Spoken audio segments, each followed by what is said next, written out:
తెలుగు సంబరాల తీయదనం అలనాటి రుచుల సరికొత్త రూపం పరంపర స్వీట్స్.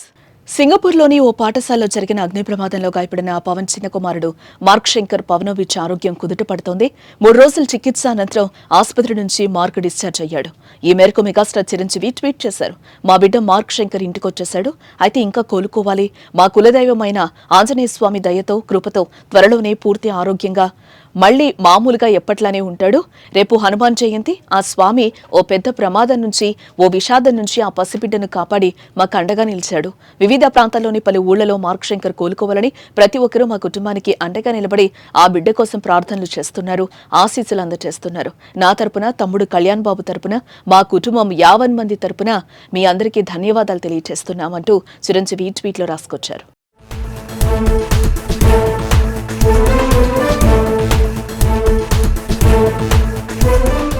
ఏప్రిల్ 8వ తేదీన సింగపూర్లోని మార్క్ శంకర్ చదివిన పాఠశాలలో అగ్ని ప్రమాదం జరిగింది.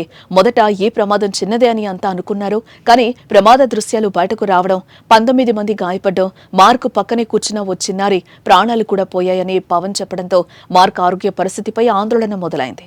సినీ, రాజకీయ ప్రముఖులు స్పందించి త్వరగా కోలుకోవాలని ప్రార్థించారు. ప్రధాని మోదీ సైతం పవన్ కు ఫోన్ చేశారు.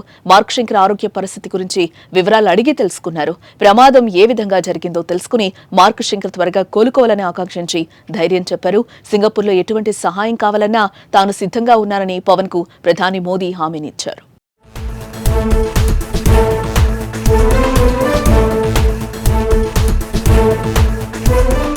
ప్రమాదం జరిగిన సమయంలో అల్లూరి జిల్లా పర్యటనలో పవన్ కళ్యాణ్ ఉన్నారు. కానీ పర్యటన ముగించుకుని అదే రోజు రాత్రి హైదరాబాద్ నుంచి సింగపూర్ వెళ్లారు ఆయన.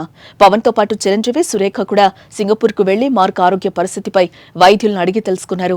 చేతులు, కాళ్లకు చిన్న చిన్న గాయాలు, ఊపిరితిత్తులోకి పొగ వెళ్లడంతో 3 రోజులు ఆయనకు ఆక్సిజన్ అందించి గురువారం డిశ్చార్జ్ ఇవ్వడం అభిమానులకు, కుటుంబ సభ్యులకు ఊరటనిచ్చింది. చిరంజీవి ట్వీట్ తో జనసేన శ్రేణులు, పవన్, చిరు అభిమానులు అంతా ఆనందం వ్యక్తం చేస్తున్నారు.